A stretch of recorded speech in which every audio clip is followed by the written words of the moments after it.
Hello students, welcome to my online class. In continuation from my last video, today I am going to discuss the infusion of economic issues in learning experiences.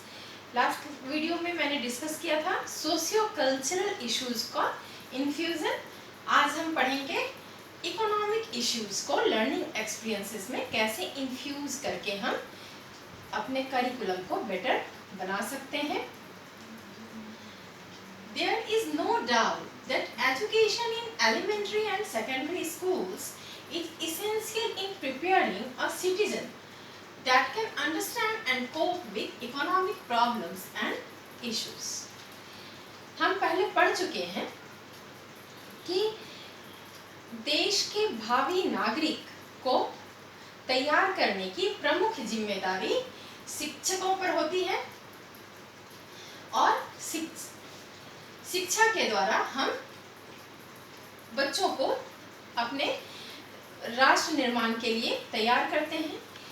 तो सभी ज्ञान के साथ यह जरूरी है कि बच्चों में अर्थशास्त्र की जानकारी को भी बच्चों को दिया जाए ताकि वह एक जिम्मेदार नागरिक बन सके और देश की अर्थव्यवस्था में आगे चलकर सहयोग कर सके. अर्थशास्त्र की जानकारी उनके अपने भविष्य के लिए भी बहुत ही आवश्यक है. Economic literacy is emphasised as a key to effective citizenship in a free society. हम आए दिन न्यूज में पढ़ते हैं, सुनते हैं ढेर सारे इकोनॉमिक टर्म्स जैसे जीडीपी, इन्फ्लेशन, हिंदी में मुद्रास्फीति कहते हैं, विकास दर, रेपो रेट. हम सुनते हैं रिजर्व बैंक ने रेपो रेट इंक्रीज कर दिया, डिक्रीज कर दिया. तो अगर हमें अर्थशास्त्र के एक सामान्य नागरिक जिसे अर्थशास्त्र की जानकारी नहीं है उसे यह शब्द कुछ भी समझ में नहीं आएगा. तो हमें एक जागरूक नागरिक बच्चों को बनाने के लिए इन सभी शब्दों से बच्चों को वाकिफ करवाना होगा. According to Ronald A. Banzhak, economically literate citizens, because they possess an understanding of economic generalizations and concepts, will enjoy a more complete understanding of their world, be able to make reasoned decisions, and be more fully in control of their economic future. Ronald A Banaszak के अनुसार उन्होंने define किया है कि जो economically literate citizens हैं, जो अर्थशास्त्र के जानकारी रखने वाले नागरिक हैं, वह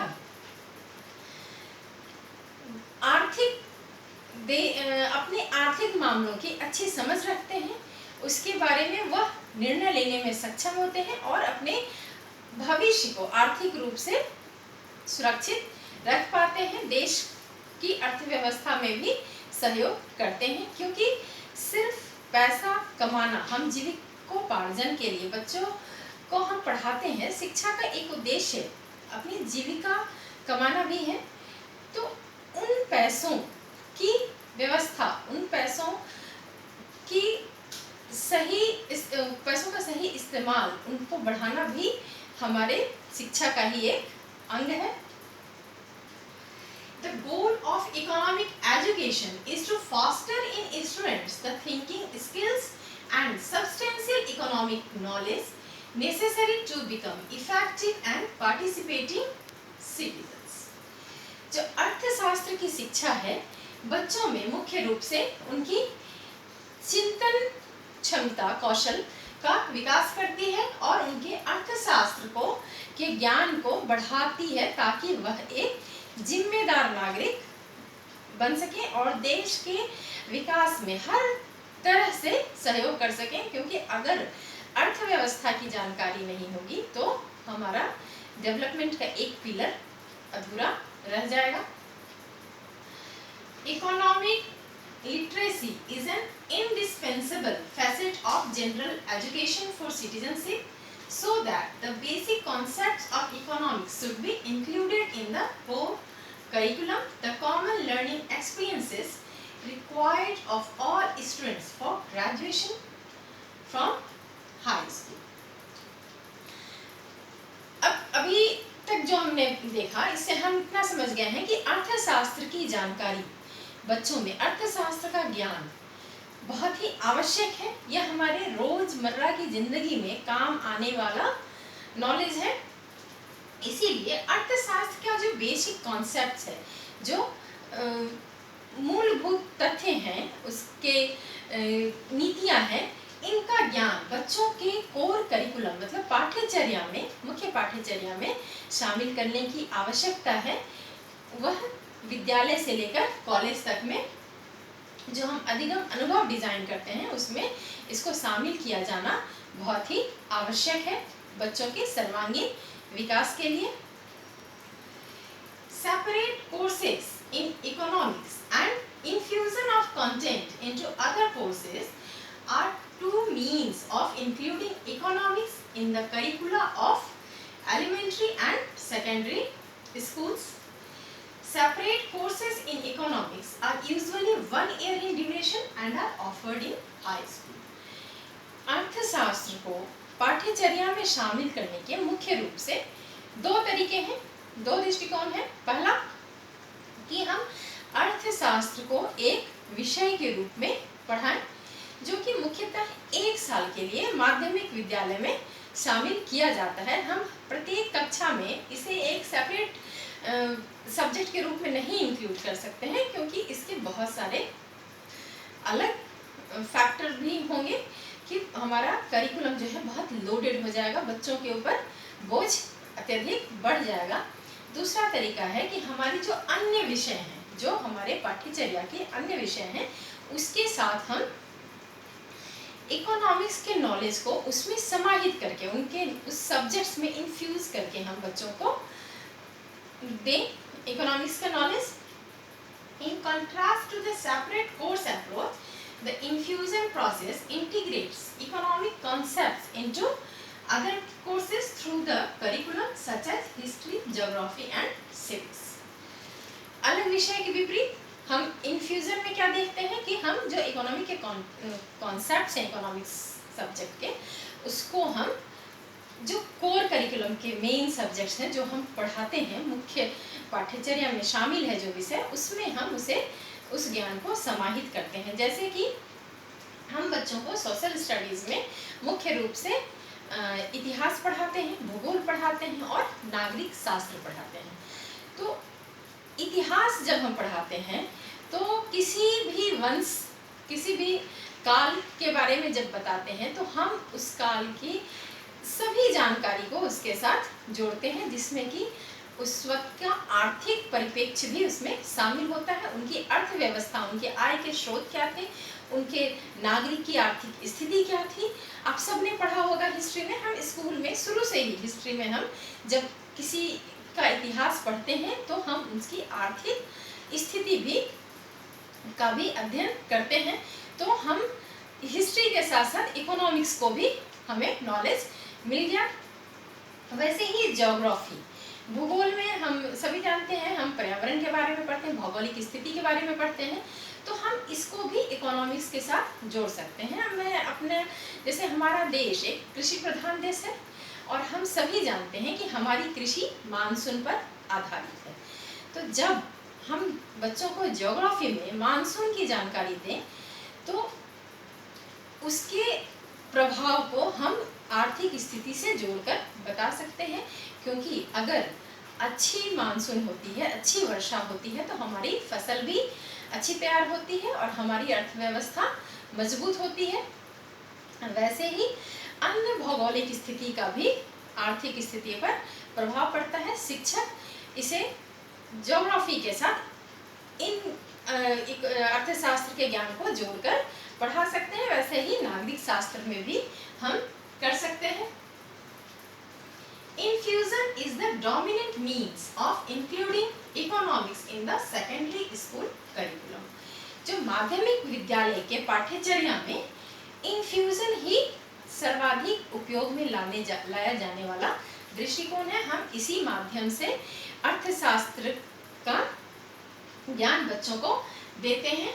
Virtually all teaching of economics in elementary schools is done through infusion as part of the broader social studies programme. वास्तव में जितने भी इकोनॉमिक्स का ज्ञान है माध्यमिक विद्यालयों में, प्राथमिक विद्यालयों में, वो सोशल स्टडीज के जो सब्जेक्ट मैंने भी आपको पहले बताया, हिस्ट्री, ज्योग्राफी और सिविक्स, उसके साथ ही जोड़कर हम देते हैं। The effective infusion of economic concepts requires a coordinated effort to comprehensively implement materials and connect content from one grade level to the next।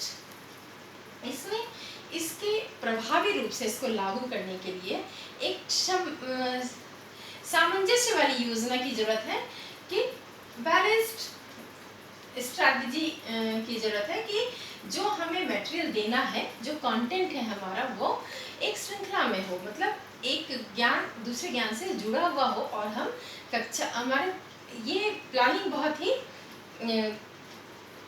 जो योजना है वो अच्छे से तैयार होनी चाहिए कि हम किस ज्ञान के बाद क्या ज्ञान हम देंगे, वही कड़ी में हो, क्रमबद्ध तरीके से बच्चों को दिया जाना चाहिए। तभी इसका जो वास्तविक हम परिणाम देखना चाहते हैं बच्चों में, वह हमें दिखाई देगा। Teachers who know basic ideas of economics are also essential to successfully implement the infusion strategy। जो infusion दृष्टिकोण है, अप्रोच है, इसको, इस रणनीति को प्रभावी रूप से लागू करने के लिए शिक्षकों में भी जो अर्थशास्त्र की बेसिक नॉलेज है वो होना बहुत ही आवश्यक है। क्योंकि अगर उन्हें अर्थशास्त्र का ज्ञान नहीं होगा तो वह अन्य विषय के साथ, अगर केमिस्ट्री के टीचर हैं, हिस्ट्री के टीचर हैं, अगर उन्हें इकोनॉमिक्स का जो बेसिक नॉलेज है वो नहीं होगा तो वो कभी भी कनेक्ट करके दोनों नॉलेज को नहीं पढ़ा पाएंगे। Another type of infusion approach is using discrete units of economic instruction within existing courses on other subjects, the piecemeal instruction that is often encountered with the general infusion approach। This strategy offers a great possibility of coherent and comprehensive treatment of economics from subject to subject and from grade to grade। एक infusion का एक और तरीका है कि जो किसी भी कोर्स में, किसी भी सब्जेक्ट में हम टुकड़ों में अर्थशास्त्र के नॉलेज को उसमें इंटीग्रेट करके, इन्फ्यूज करके बच्चों को दें। इससे और भी व्यापक रूप से हम और संवेदनात्मक रूप से हम इकोनॉमिक्स के नॉलेज को बच्चों को प्रत्येक कक्षा में हम दे पाते हैं। However, successful use of this method depends upon units that fit together in a well-planned economics program within the social studies curriculum। लेकिन इसके लिए आवश्यक है कि हम जो विषय वस्तु को तैयार करें, तभी यह अप्रोच मेरा, अगर वह अच्छे से तैयार हुआ, यूनिट अच्छे से तैयार हुआ है, वो फिट हो रहा है हमारे जो इकोनॉमिक्स का जितना नॉलेज हम देना चाहते हैं वो अन्य सब्जेक्ट्स में वो फिट हो रहा है, तभी यह सक्सेसफुल होगा। One way to improve education in economics is to combine an infusion strategy in grades kindergarten to 12 with a required one semester course in high school। अर्थशास्त्र को के ज्ञान को बेहतर बनाने के लिए, इसे और व्यापक बनाने के लिए एक तरीका है कि हम किंडरगार्टन से, मतलब नर्सरी केजी से हम 12 तक बच्चों को इकोनॉमिक्स के नॉलेज को इन्फ्यूज करें अदर सब्जेक्ट्स में, और एक साल का कंपलसरी इकोनॉमिक्स का हम एज ए सब्जेक्ट हम अपने करिकुलम में उसे इंक्लूड करें, जो आजकल होता भी है। Strategy should be the connection of basic concepts and principles of economics to various subjects in schools and to the lives of citizens outside of school। हमारी रणनीति क्या होनी चाहिए कि जो अर्थशास्त्र का ज्ञान है हम उसे अन्य विषय के साथ जोड़कर तो पढ़ाएं, लेकिन उसे स्कूल की जो बाहरी दुनिया, हमारी वास्तविक जीवन है, हम उससे भी उसे कनेक्ट करके बताएं। जैसे मान लीजिए मैथ्स में एक चैप्टर को हम एज ए इकोनॉमिक्स के नॉलेज के लिए हम इंक्लूड कर सकते हैं बैंकिंग। तो बैंकिंग में हम रोज़मर्रा की ज़िंदगी में हम क्या फेस करते हैं, उस इंफॉर्मेशन के साथ जोड़कर अगर पढ़ाया जाए तो वह बच्चों के लिए ज़्यादा लाभदायक होगा और हमें अच्छे रिजल्ट्स मिलेंगे। Applications of economic knowledge to decision making about public and private issues and problems of the kind that individuals face as producers, consumers and citizens। जो हमारा अर्थशास्त्र का ज्ञान है उसको हम दैनिक जीवन में कैसे उपयोग कर सकते हैं, हम अपने पर्सनल या सामाजिक किसी समस्या को सुलझाने में, किसी विषय पर चिंतन करने में कैसे कर सकते हैं, इस पर बल देने की आवश्यकता है। और जैसे एक व्यक्ति एक प्रोड्यूसर भी होता है, कंज्यूमर भी है और एक सिटीजन भी है, और उसके हर रोल में उसकी अलग अलग समस्याएं हैं।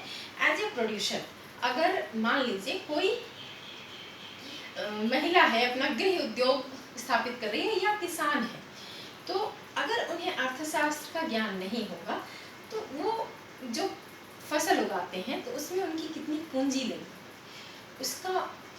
उसे वो विक्रय करते हैं, बेचते हैं, तो उससे उनको कितना लाभ हुआ या हानि हुआ, अगर यह गणना वह नहीं कर सकते हैं तो उनकी जो आर्थिक स्थिति है वो कभी भी सुदृढ़ नहीं हो सकती है और उनका भविष्य सुरक्षित नहीं हो सकता है। वैसे ही किसी भी बिजनेस में, जैसे हम जिसमें लागत लगा के किसी चीज़ को हम तैयार कर रहे हैं, तो हम किसान को या जो गृह उद्योग में महिलाएं जो कुछ बनाती हैं, तो हम एज ए प्रोड्यूसर हम उस वर्ग में रखते हैं जो हम प्रोड्यूस कर रहे हैं, कुछ नया निर्माण कर रहे हैं, तैयार कर रहे हैं।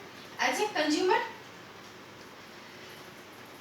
तो उपभोक्ता के रूप में हम बैंक के कंज्यूमर हैं, हम किसी प्रोडक्ट को मार्केट से खरीदते हैं तो हम क्या हैं, कंज्यूमर हैं, उपभोक्ता हैं, तो उस रूप में हमारी अलग समस्याएं होंगी। तो हमें अर्थशास्त्र का ज्ञान हर रोल के लिए चाहिए, एक इंडिविजुअल को एज ए नागरिक भी देश की अर्थव्यवस्था को समझने के लिए हमें अर्थशास्त्र का ज्ञान बहुत ही आवश्यक है। Improvement of economic education in elementary and secondary schools will enhance the economic literacy and citizenship capabilities of all students। जो हम अर्थशास्त्र की शिक्षा का सुधार बच्चों के प्राथमिक और माध्यमिक विद्यालय में कर देंगे तो वह बच्चों को अर्थशास्त्र आर्थिक मामलों में अधिक जागरूक बनाएगा। हम अर्थशास्त्र के हिसाब से आर्थिक रूप से जागरूक नागरिक तैयार करेंगे और वह एक देश के राष्ट्र निर्माण में वह प्रत्येक रूप से सहयोग कर सकते हैं। They will gain a better understanding of national and worldwide economic events, issues and problems। वह देश विदेश के अर्थशास्त्र से जुड़े मामले, आर्थिक मामलों को बेहतर ढंग से समझ पाएंगे और डिसीजन ले पाएंगे, समस्या का समाधान कर पाएंगे। And they are likely to become better decision makers in their private lives and in their public participation as citizens of a free society. वह अपने वास्तविक जीवन में भी निर्णय लेने में सक्षम होंगे और देश के नागरिक के रूप में, जिम्मेदार नागरिक के रूप में भी वह सही निर्णय या सही रूप से सहयोग करने में वह सक्षम होंगे। जैसे कि बच्चों में हम कई सारे लर्निंग एक्सपीरियंस जो अधिगम अनुभव को डिजाइन करते हैं, कई सारे क्रियाकलाप हम शामिल कर सकते हैं। कई विद्यालयों में बच्चों की अभिरुचि के हिसाब से क्लब होते हैं। वैसे ही क्लब है संजीवनी क्लब, जिसमें बच्चों को जैविक खाद बनाना और मशरूम की खेती इत्यादि के बारे में जानकारी देते हैं। तो हम उसे इकोनॉमिक्स से भी जोड़ सकते हैं। बच्चों को जो खाद वो बनाना सीखते हैं, वो जब खाद तैयार हो जाते हैं उसको हम स्कूल में ही टीचर्स में, स्टाफ में उन्हें बेचना सिखा सकते हैं।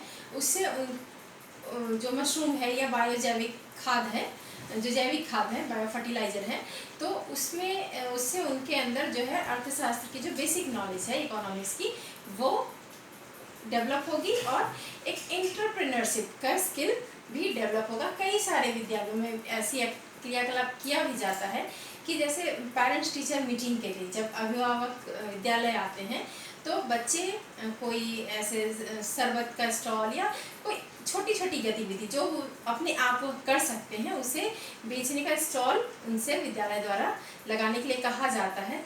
यह गतिविधियाँ जो क्रियाकलाप हैं यह छोटी जरूर हैं लेकिन बच्चों में वह एक बड़ा समझ देने में कारगर सिद्ध होती है, क्योंकि बच्चों में बचपन से ही एक जो अर्थशास्त्र का बेसिक नॉलेज है, जो बेचना खरीदना लागत क्रय विक्रय ये सारे जो टर्म है वो हम आसानी से इन क्रियाकलापों के माध्यम से समझा सकते हैं। और हमने देखा कि हमारे लर्निंग एक्सपीरियंसेस में जो मैंने पिछले वीडियो में डिस्कस किया था सोशियो कल्चरल इशू, उसका इम्पोर्टेंस अब आज हमने देखा जो इकोनॉमिक इश्यूज को कैसे इन्फ्यूज़ करके हम बच्चों में का बेहतर सर्वांगीण विकास कर सकते हैं ताकि वह राष्ट्र निर्माण में सहयोग कर सकें। अब मैं नेक्स्ट वीडियो में डिस्कस करूंगी infusion of environmental issues in learning experiences. Thank you.